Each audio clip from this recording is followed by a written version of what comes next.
had that. It goes down. It didn't make any sense. But anyway, I Yeah. just got this is Joseph Lee Impact Hour. He is here with us this morning, and we were talking about what was that we were talking about? I was talking about the blues, that everybody had depression and blues because of holiday season. And some people have the blues because of the holiday season. Some have it after the holiday season. And you know that's strange for me to believe. People are hyped up for and they want to go 24 hours a day. Matter of fact, we still got houses around here with Christmas lights on. Yeah, I saw one the other day, and you know what? People are on their own schedule, man. I mean, and a lot of people don't want to see the holidays go away, right? Because you think about it, if you're a person that's maybe divorced or had a death in the family, which a lot of people have, unfortunately, that empty chair at the table. The holidays is when families usually come together, and when the holidays are over, what happens? They go back to their homes, and then you're Right. back being alone again. So, you got to remember to check on folks, even after the holidays, because, that's the time when, the memories, kick in and that loneliness kicks in after that, So it's kind of like the world is all coming together, families come together, all that. And then we're back to the grind after the holidays. And Yeah. for some people, that looks different, right? So that, depression is something else, man. Trauma is something else. A lot of things can traumatize people.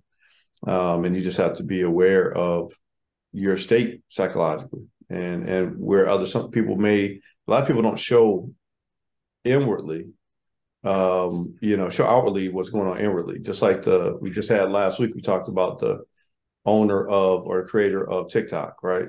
Yeah.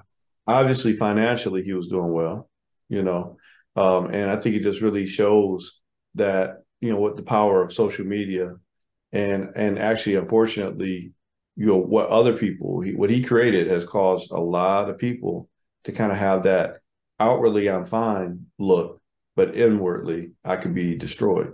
Yeah.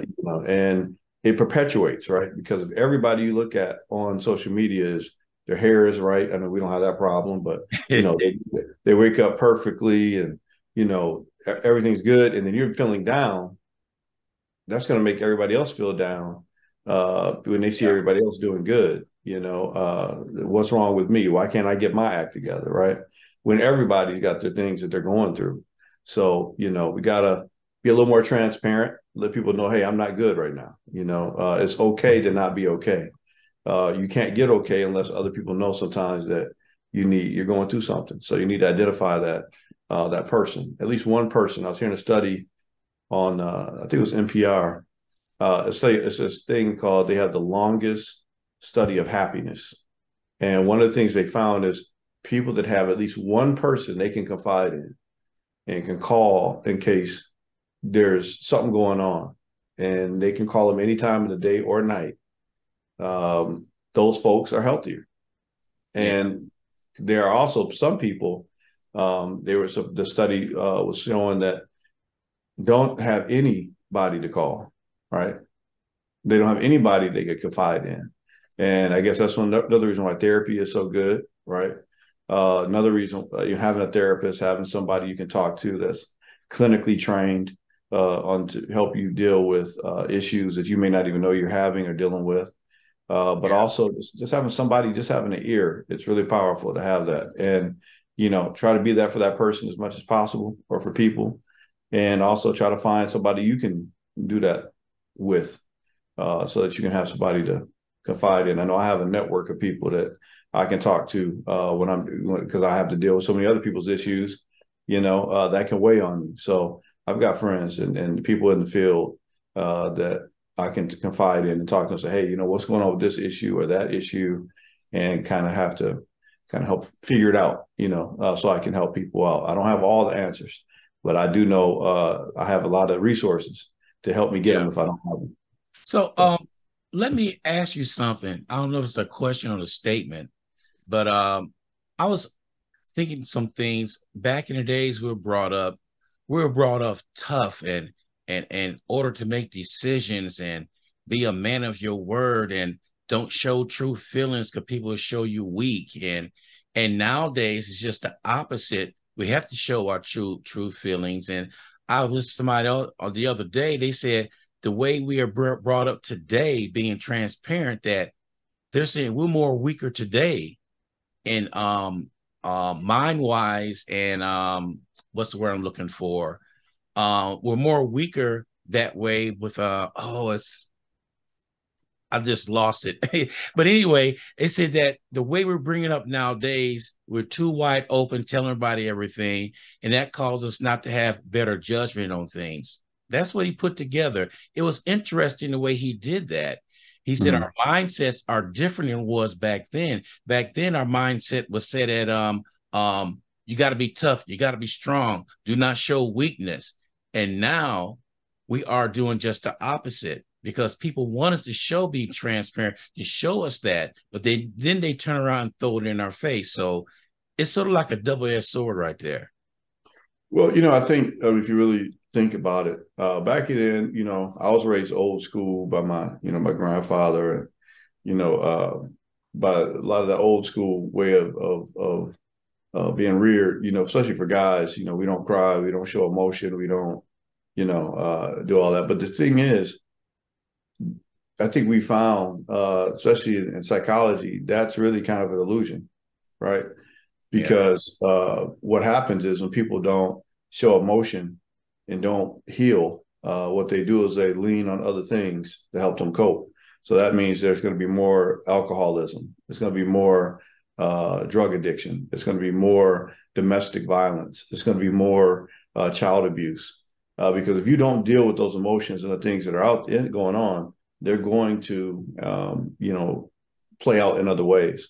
I say one of the biggest illusions out there that most of us were taught is, and I know you can finish the phrase, what happens in this house stays in this house. Right. And it never does. Right. It never stays in the house.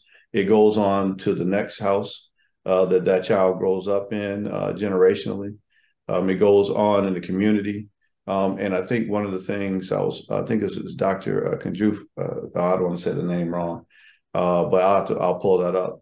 But you have to really look at what's happened to the family, right? And I don't want to get too far off the topic. I'm going to stay on point, but it's a broader picture. We are taught not to show our feelings, but what are the first thing when a woman has something that happens? A lot of women. I'm not going to speak for every woman, but when a woman goes through something extremely emotional or whatever, what is the first thing usually that women do? Most of the time, crying. Yes. They cry, a lot of times. And in doing in therapy for about, 15, 20 years, what I realized is, we have to redefine what strength is. Because if crying is a way to heal, and I think that's something that has been hardwired in our bodies, that when you go through something extremely emotional, one of the things you do to kind of start the healing process or to facilitate the healing process is cry, which is one of the main telltale signs that somebody's going through something. When you're a child, both guys and girls cry when they go through something, right? Yeah. So something happens as we get older, the conditioning, we stop doing that. But here's the thing. If crying is a form of healing, then whoever starts it first, wouldn't that be the person that's the most healthiest? If they're crying and it's a part of healing, grieving, then that's a part of, being healthy, which in turn actually makes you a stronger person. So really the strongest person is the person that starts the healing process faster. If you take all the, stereotypes and all the things out of it, being able to show emotion is healthy. When I remember the first time I saw my grandfather cry was when my grandmother passed away. And it was not even really a full cry. It was a crack in his voice. And I'll remember it. I remember I saw the armor crack, Yeah. And I didn't think any less of him.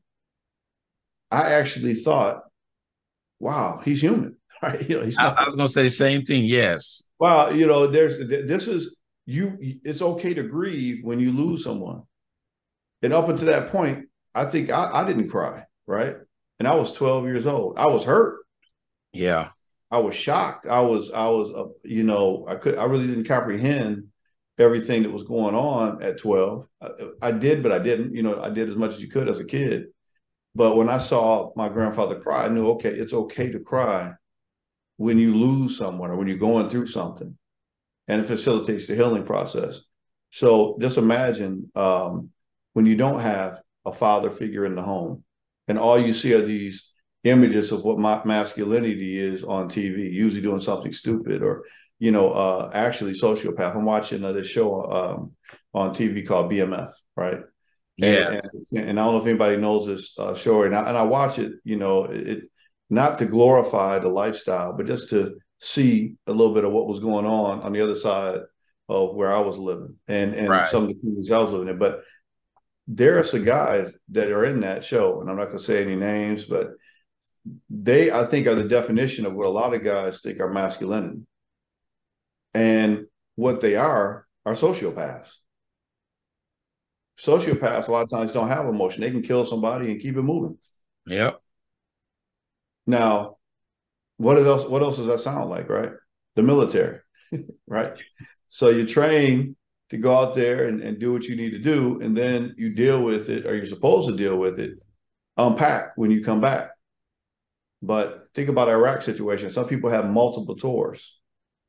Yeah. So they go out there, they expose to what they did what they had to do, come back for a few months, and then have to go right back to the environment again. Did they have a chance to unpack? Kids and family members that are in the community that see violence every day or around violence all the time, do they have a chance to unpack? No. Probably not. So Mm-mm. we've got a lot of traumatized men walking around that these guys are looking at that aren't showing emotion, that kids think, okay, this is what it means to be a man, to not show emotion, to sometimes exhibit sociopath activity, and think it's okay. We play Call of Duty all day, GTA all day. We play all these games where multiple killings, multiple deaths can take place. And then we wonder why we have just a slew of violent crimes that we have right now. I was looking when I got back from Dallas. I had to just put my phone down, man. It was making my stomach turn. Yeah. All the crimes that I've seen, you know, a man recently decapitated his wife, put her body in the back of the house, you know, and the family's in shock. Never saw those signs, right? We had the Alabama, University of Alabama player, Yeah. no social coping skills or social skills. He gets rejected from a beautiful young lady.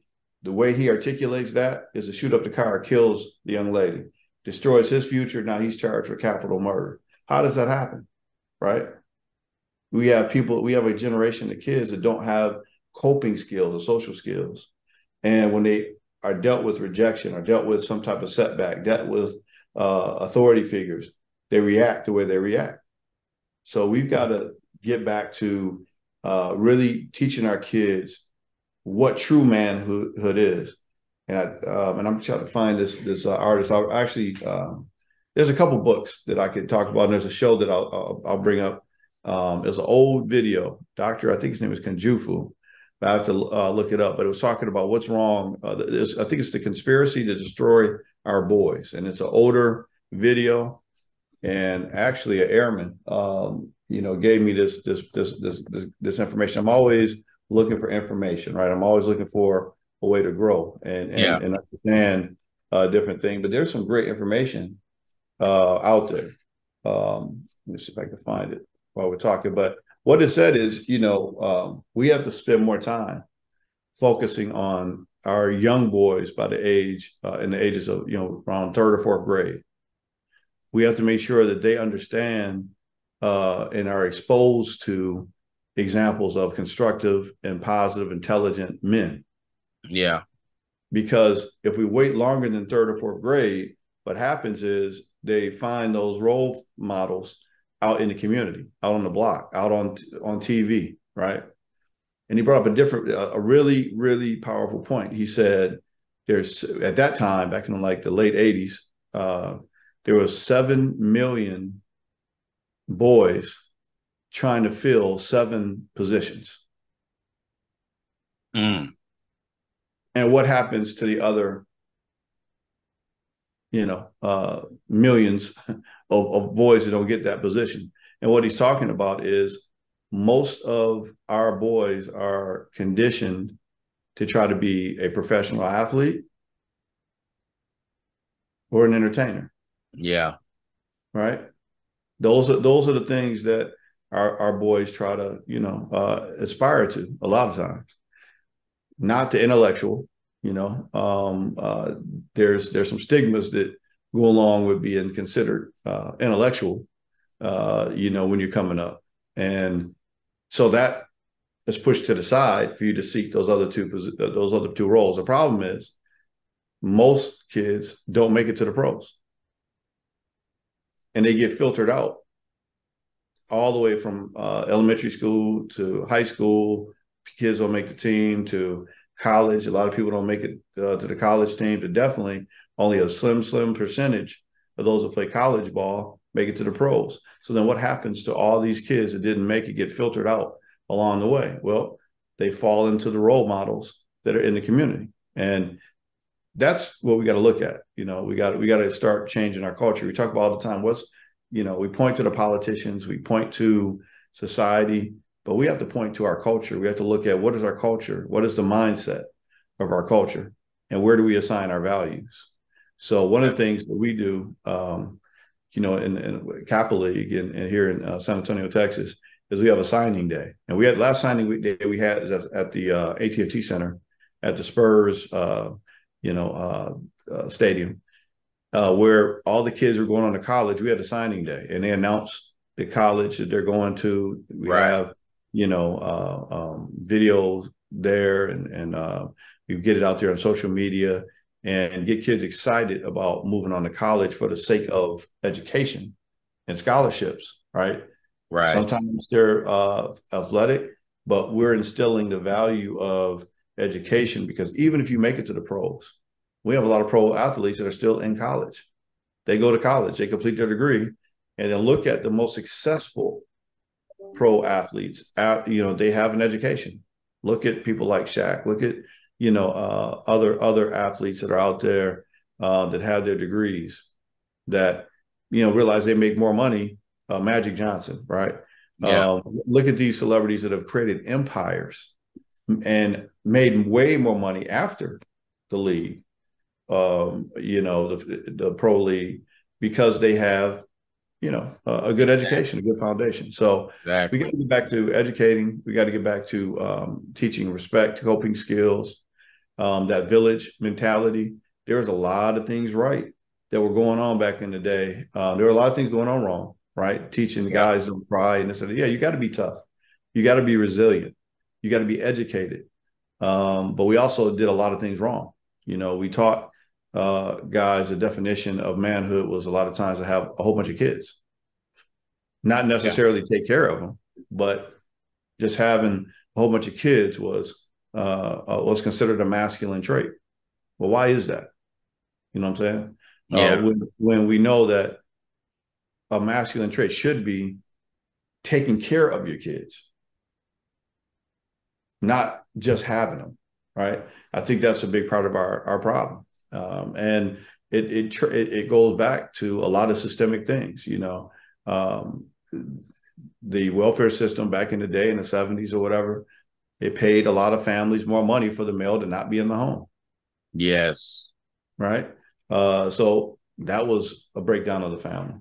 Then there was the fact that slavery, there are still some effects of that, right? That we haven't dealt with. That there were guys who went around from plantation to plantation that fathered children. That has effect how our women were treated and how we were powerless to deal with that, right? So, and I think one of the biggest problems in our community with our role models that were out back in the day in the 70s, who was that? Who was a big role model in the 70s for a lot of guys? Superfly. Yeah, I'm gonna say the same thing. Yeah, Imp, think about it. imps.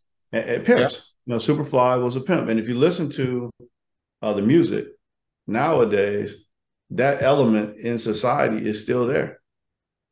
They talk about, I was looking up a term, the other day, the hip hop artist was saying, he said, if I would have stayed around, I would have had a zombie. And I was like, okay, now I got to look this up because I Yeah. know we ain't talking. I know we ain't talking about zombie. So let me figure out what the slang is. So a zombie. I don't know. Do you know what a zombie is? Except from TV, yeah. No, no. See, it ain't what I thought. See, we getting old. Yeah.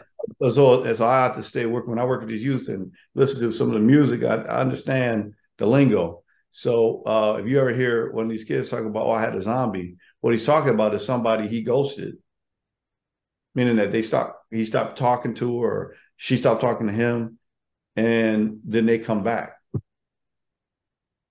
Mm-hmm. And so he, or they call a body, somebody that, that can mean a couple of things, I think. But zombie is somebody they ghosted that comes back, meaning that they did what they did with them. A lot of times had a relationship, person is involved, still having feelings. They didn't put them away, moved on, but then the person comes back from the dead, so to speak, to Yeah. them. So what does that say? These guys are trying to go through women quickly. And unfortunately, I know when I was younger and a lot of guys are younger, we were it was more of a definition of how many women that you can obtain to define manhood. And it still goes on. I think that's part of what happened with that young man played for University of Alabama. It affected his manhood that his beautiful woman rejected him. So instead of, tighten up his game or, moving on and trying to holler at somebody else, you're gonna get a gun and shoot up the car and kill somebody, take somebody's life for that. See. So we got to get it together, man. And I'm not sure. I know one solution.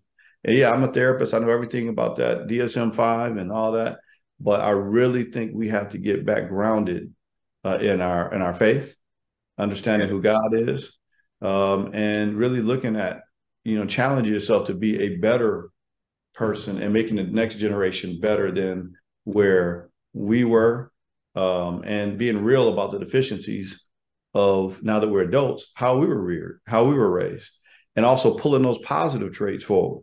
We have a nice village, we have a nice family here in San Antonio, right? And that's going to be for life. Even when I travel, as well as a few other people that will be in Japan soon. That's the plan. Yeah. We're gonna stay in contact, man. We're already making plans and all that. We view each other as family, and that's the village that we're talking about. Right. And if we could just grow that, and there are some people that really want to be in the village, right? They can be, but you got to be healthy to be in the village psychologically. So your insecurities or whatever the case may be, because most of us are doing pretty well in the village, right? Yeah. And to be able to be a helper in the village, you have to be able to help yourself first so that you can help other people, right? Yeah. If you've got some things going on psychologically, you're insecure or whatever, you may exclude yourself from the village, right? And that's why you need therapy. That's why you need to have somebody you can confide in that's going to be real with you. Yeah. Caring, unconditional love needs to be there, but unwavering truth needs to be there, like they say it. Community Bible church I go to, that's one of the missions there, is that unwavering truth. We're not going to lie about what the word says about anything, Right. but we're going to also show unconditional love. And I think that's how what we're missing. And I think it's what we do with our village, because I know myself, everybody know me. I'm gonna tell it like it is, just point blank. And I told Joseph a couple of things a while back. He said, "Ron, don't you ever say that on the air." but I We're was not going to talk about that. Yeah, but I was just speaking the truth and what I was saying, at that moment and everything. But you're right. You gotta be truthful. Now, you brought up a point about people get depressed. You got to look out for them, whether it be pedophiles and all that stuff. Somebody wrote in and wanted to know, running away from the problem that they have, a lot of people turn to work as a workaholic. Hmm? A lot of people do that as their outlet, but when they do that, they make themselves a hermit and away from everybody else. So you're almost in seclusion. Their work is more important than anybody else. So what about that as them running working wise? But I think dealing with, depending on what you're dealing with, be it grief. Well, let's focus on if it's grief, right? Sometimes it's good to continue to go to work because it gives you a routine, right? That you have to follow. Instead of sitting at home and just going deeper and deeper into the spiral of depression, it's sometimes good to get out and continue your routine to kind of get yourself back to a sense of normalcy. That's part of what I do is when I go out and represent different EAPs, we want to make people aware that they're going through a process. You know, they could be in the shock phase, they could be in the anger phase of grief or wherever, but just know that they're in a process and let them know a healthy way to go through the process, right? So it may be okay to just continue to go to work if you can, if you're not still uncontrollably crying and all that and can function. There may be a period of time where you can't deal with it. That's why a lot of times there's a tragedy at work. They let people go home, right? Yeah. So they can, do what they need to do, come back and try to put a positive face on. But that's what I talked about earlier. You have to be aware that just because somebody's there, they're not crying, they're not showing outward expressions that they're grieving, they can be absolutely demolished on the inside. Yeah. Right. So you have to be aware and let people know it's okay to not be okay.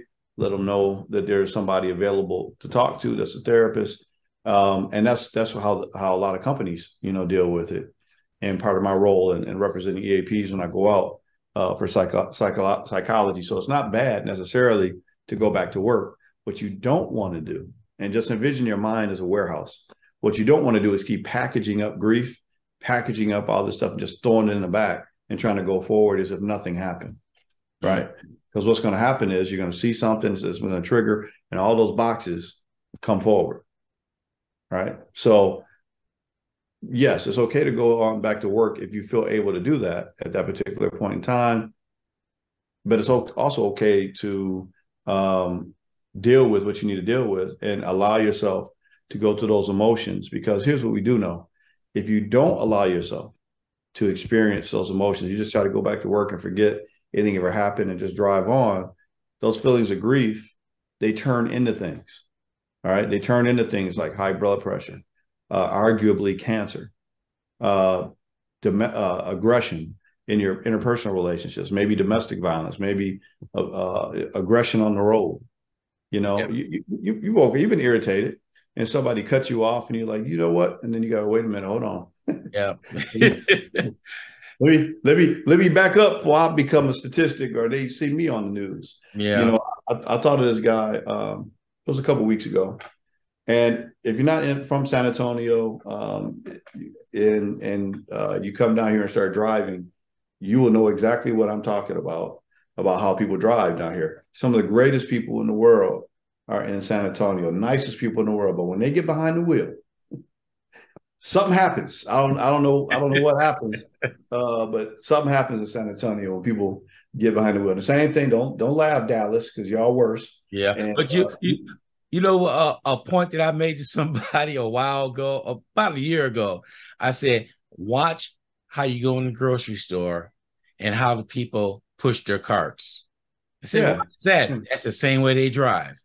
yeah. I never thought about it that way. That's true. Yeah, that's I never thought about it that way. I'm gonna have to study that. But yeah, there's some people that do some interesting things with those carts down here too. But I Yeah. think it has a lot to do with, anytime you get to a major populated city, because Houston is rough too. I Yeah. don't know. I don't know which city gets the award for the worst drivers, but I'm thinking my personal take would be in our area, the tri-state city area. I think Houston probably gets a ticket for the worst. Hey, you are Dallas is a close second, and then there's San Antonio. because they won the award for the worst drivers in Houston. That was Yeah, 5 years ago. Oh, they did? Yeah, Good. I believe it. Houston won the award for the worst drivers. And if you're from Houston, sorry, but I'm just telling like it is. Oh, they already know. Yeah. You're not saying They, anything they you they don't run know. red lights and stop lights. They don't care. Hey, shout out to my fraternity brother D'Angelo. First time I went to Houston, driving on the highway, I was going about 60, so I was going about 70, I ain't gonna lie. So about 70, 75. And it started raining. So I slowed down just a little bit, right? Because it's raining. And somebody shot past me going about 85, 90 miles an hour. And of course, what happens? It started raining. He spun out right in front of me, spun out, Mm. almost hit the brake wall. And you'd think he would have slowed down, man. He shot off again. I said, you know what?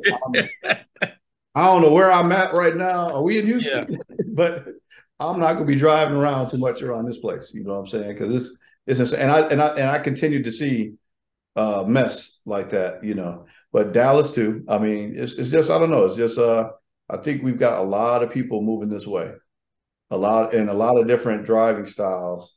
Real estate is really booming, especially here in San Antonio. yeah, Real estate is really booming. Any of these areas are growing because the cost of living, the opportunities here. We're the only area I know in the country that I think the study, so they opened 70 new restaurants during the pandemic, yeah. 5 new hotels during the throes of the pandemic. A lot of places were not witnessing any growth, only decline during the Right. pandemic. So that says something about the economy, but it also says something about the amount of people that are here. Right. So, And so San be careful Antonio, when you come down here to San Antonio to visit. It's a whole different beast to oh, drive, especially it is. And you a know whole what? different. And what's funny about San Antonio, I tell everybody, San Antonio is vast wide, mile wide, miles, because it takes some time. Like if I drive from here to your house, Joseph, if it's a good day, about 45 minutes. Yeah, But if it's a bad day, an hour and a half because of traffic. That's how yeah, vast San Antonio is. And you go to any other major city, it's just like boom, boom, boom, boom, you're there. But San Antonio, as of mile, is a big city. it is. You know, I try to describe San Antonio to some of my folks back in Michigan. Shout out to Grand Rapids, Michigan, to like what San Antonio is like. I said, well, just imagine 4 or 5 cities in Grand Rapids size, and make it into one city, and that's what you have. You yeah, know, there's really no reason to leave your side of town, no matter what side of town you're on in San Antonio, because everything that you need is there, shopping wise, food wise, entertainment wise. There's so many different. Well, I don't know so about entertainment, but everything else that you need, you don't really. And I got down here, I ran into people that had never been on other sides of San Antonio, and or I ever was like, been out of San Antonio. how in the world is that possible? I was like, okay, I get it now. We've Yeah, got, I don't know how many, Walmarts. I think it's like 15, 20 Walmarts in yeah, San Antonio. There's just unlimited amount of stuff that you can get into. And unfortunately, a ton of good places to eat. So if you're on a diet, this is not the place to come to, because you're gonna struggle here in San Antonio for that. But we got to bring up one other thing. One other thing that's very crazy. You could be on my side of town, and by SeaWorld, it could rain 3 inches. You don't get a drop over here. the weather is crazy. I've Yeah, talked to people where I'm hearing and seeing lightning. I'm looking out my window. It's sunny, birds are chirping. yeah, Everything's going on. And then sometimes, but you know what's coming. Depending on if you know how the jet stream works and how weather works, like if it hits us first, a lot of times other people are about to get it. If you yeah, know how weather moves. So, depending on where somebody lives, I know if I'm good, or if we need to buckle down a little bit, because we're about to get hit with some bad stuff. But for the most part, I don't really worry too much about any weather other than hail or occasional tornadoes, right? But yeah, we don't really get hit too much with too severe weather. Rain and snow will mess us up for some reason, because I don't know, we're like in that San yeah. Antonio's like in the basin at the bottom, and Right. so a lot of stuff settles down on us, right? But I'll take the temperature. I'll take the warmth, of San Antonio, and it's therapeutic for me. Not So that heat we had in July though. You don't want to take that anymore, do you? yeah, no, I do not. That But was hey, now I can. I got a new air conditioner, so yeah. bring it on. Yeah. I'm good for the next 10 years. I got one last somebody chimed in, and this was sort of brought me to home. They have a coworker that's constantly aggravating people. And the lady sat there and told me that she told that coworker one day that you're gonna have me lose my religion. And the coworker didn't understand what she was talking about. And so kept on messing with her, kept on messing with her. So she snapped, not real bad, but she turned around and told her like it was. The same person who aggravated that person got a hold of HR, and HR got rid of the lady who she was aggravating. And the lady was saying she doesn't have mental illness. She wanted to punch her, to be honest with you, but she didn't. And she said, how do you cope with people like that in the workplace? You got to understand something about mental illness. There's a lot of people that are walking around with a lot of issues, and you may be working with some and don't even know about it, right? Yeah. So when you see people that elicit a response from you that you don't want, you have to first, let them know. And even if it's your supervisor, you have to find a way to say, hey, you know what, that was offensive, or that was this. There's clear ways you can say it. You have to first give them kind of like a little indicator, like, hey, the lights are on. I see you, for who you are and what you're doing.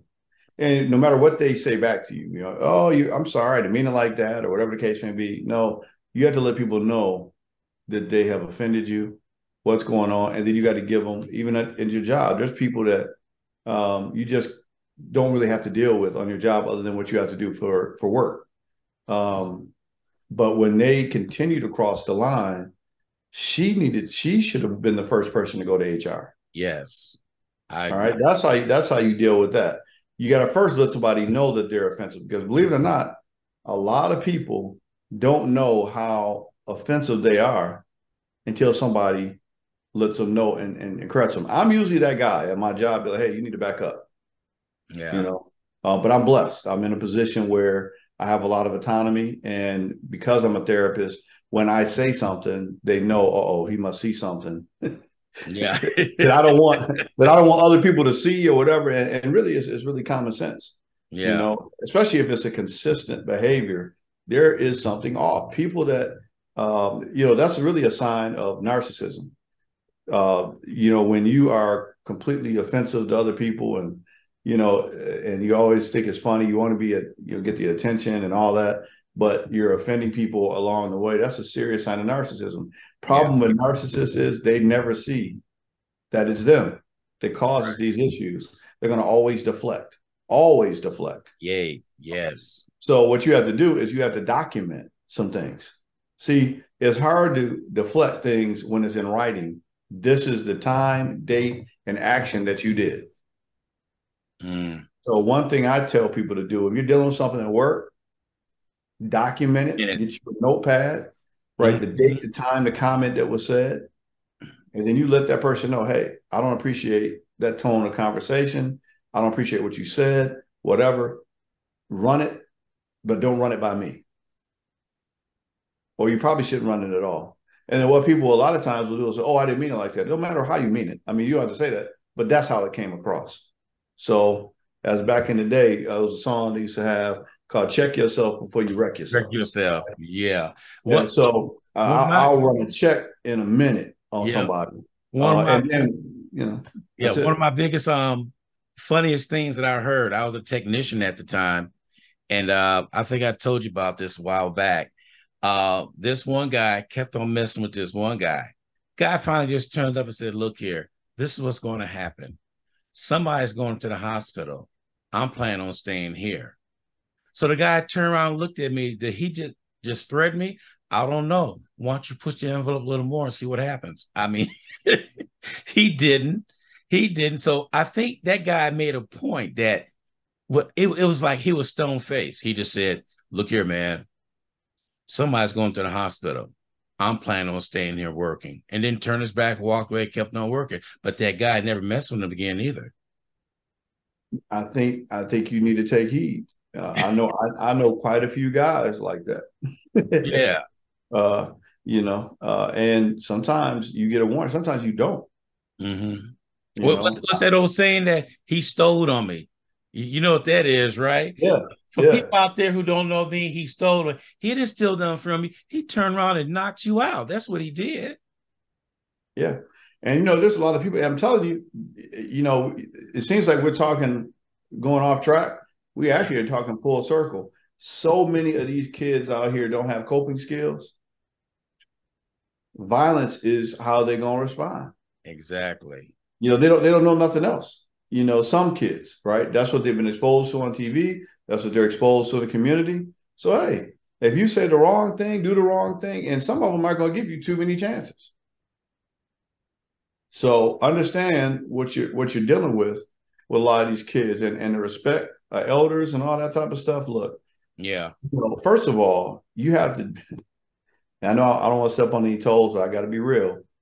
First of all, you have to be respectable to get respected. Okay, so that's the first thing. If, as the old folks in church used to say, if you ain't living like nothing, how you gonna show somebody younger what they supposed to do? Yeah. So when the old cats used to come up, and I don't know where they came up with this, hey young blood, remember that? Hey Yeah. young blood, man, what you mean? How you know my, young blood? Why, are you a vampire? What's up with? Hey, hey young blood, Yeah. listen, and you look at this person, and he's drunk or out here living any type of way. What category you would be like, okay, I'm gonna respect this person enough to let them say their piece. But and maybe we should listen to people that have screwed up or messed up their lives. They probably have if they cared enough to tell you what they did wrong, you might need to listen to that, right? There might be a story there. But for the most point, they'll go in there thinking our kids, first of all, our kids are highly instinctive. They know if they want to listen to you or not. Yeah. And when that switch is off, it's off. Right. And if your life got some holes in it, maybe work on you first before you start trying to work on the next generation. And yeah, I mean, so you got, well, interesting, like I'll give you a perfect example of, how trying to help somebody can go wrong, right? Yeah. So Cardi B, right? Cardi B just had her butt implants or whatever they do, some of the fluid pulled out or whatever, because she's starting to notice problems with her body now, right? Yeah. Because of this artificial stuff that they've injected. So now she's trying to tell young ladies, hey, don't do this, Yeah. right?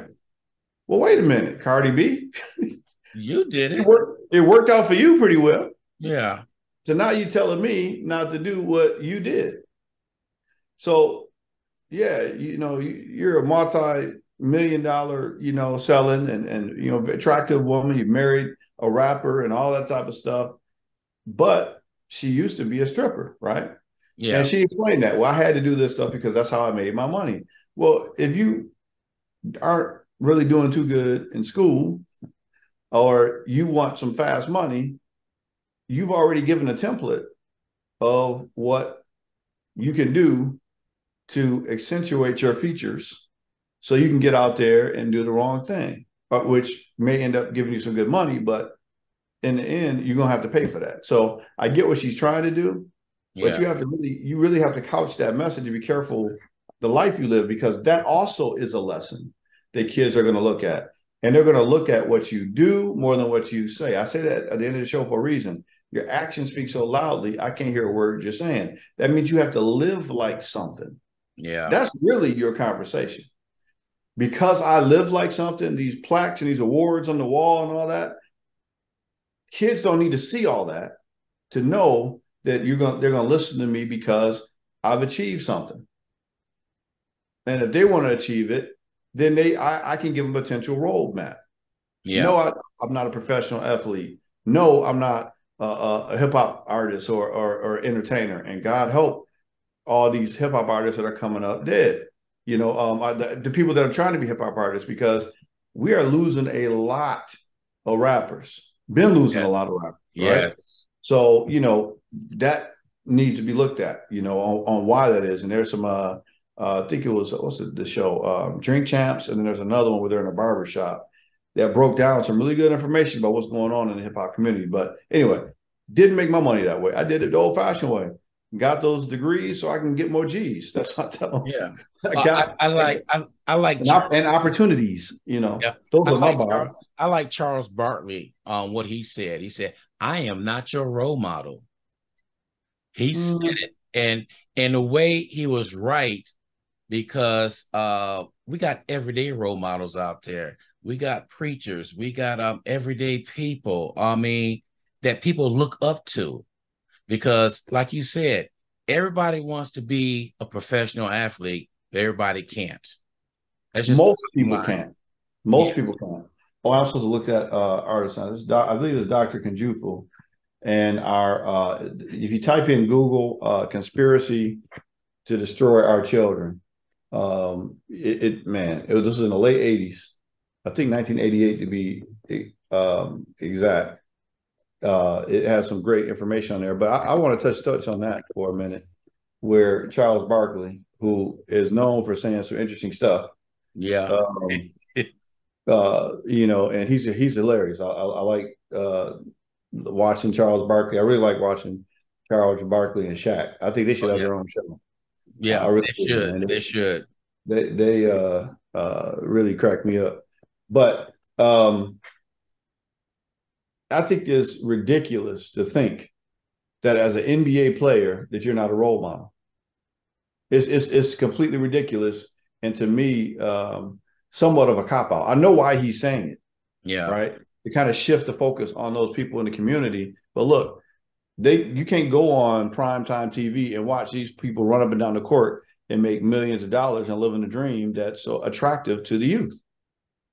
Right. So to me, if you're going to make it into the pros, it's implicit that you're a role model. Yeah. Whether you want to be or not. And it would be beneficial to you financially to take on a mantle of being a role model, because that's how you get the key word that most pro players want is endorsements. Yes. If you want that money, you got to have your mind right.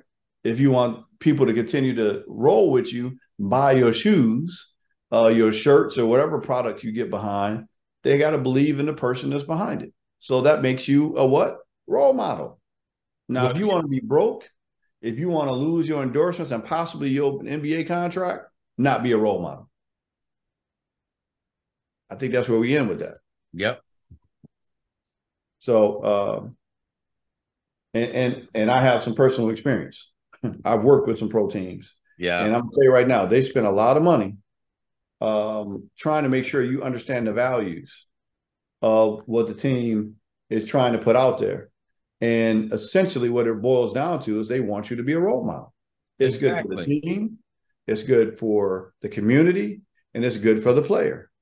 So even though Charles Barkley said that, the whole weight of the NBA and what the NBA is trying to do and all the businesses and endorsements that NBA's or players are trying to get is counter to that.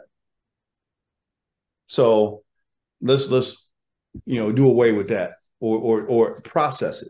Use our critical thinking skills. Like the teacher says, put your thinking cap on. Oh, yeah.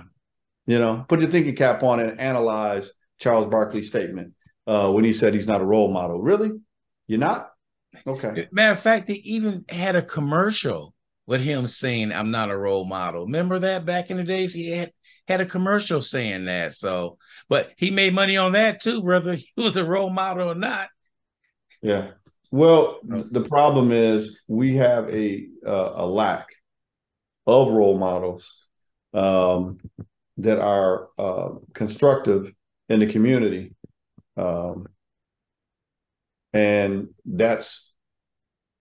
I think it's ridiculous to think that you're not going to be a role model when you're making a whole lot of money playing a game that a lot of kids like to play. Yeah. It's just a ridiculous premise. yes, I get what you're trying to say, but it's just not accurate. You know what I'm saying? It's just, I get it. Yeah, that Yeah. in a key world, because you got to think about it, when we were little, we had even when we had. I grew up in the community, Auburn Hills, Grand Rapids, Michigan. Shout out to them. It was a very unique community, and thank God I was able to live in it, where I had a ton of role models around me. But back then, who was one of my favorite role models to watch on TV? Dr. J. Yeah. If you are lying if you grew up in the 70s and did not say Julius Irving did not have an influence on your childhood. Mm-hmm. You are completely not telling the truth. The truth ain't in you. You're lying. If you are saying that Julius Irving did not have a influence on your life. Barry Sanders. Come on now. I still watch Barry Sanders every once in a while. Go pull up, when he played with the Lions and how he used to spin and make people look completely stupid sitting out there on that football field. And I look at Walter Payton. Come on, Walter. Come on now. And they didn't have the shoes and the technology No. that they got nowadays, out Yeah. here on the courts in the field. So whether you want to be or not, and I think we didn't beat this point up enough, but whether you want to be or not, you're a role model. Now Yeah. you can take the mantle and live it or not. But it's to your benefit to have character and integrity.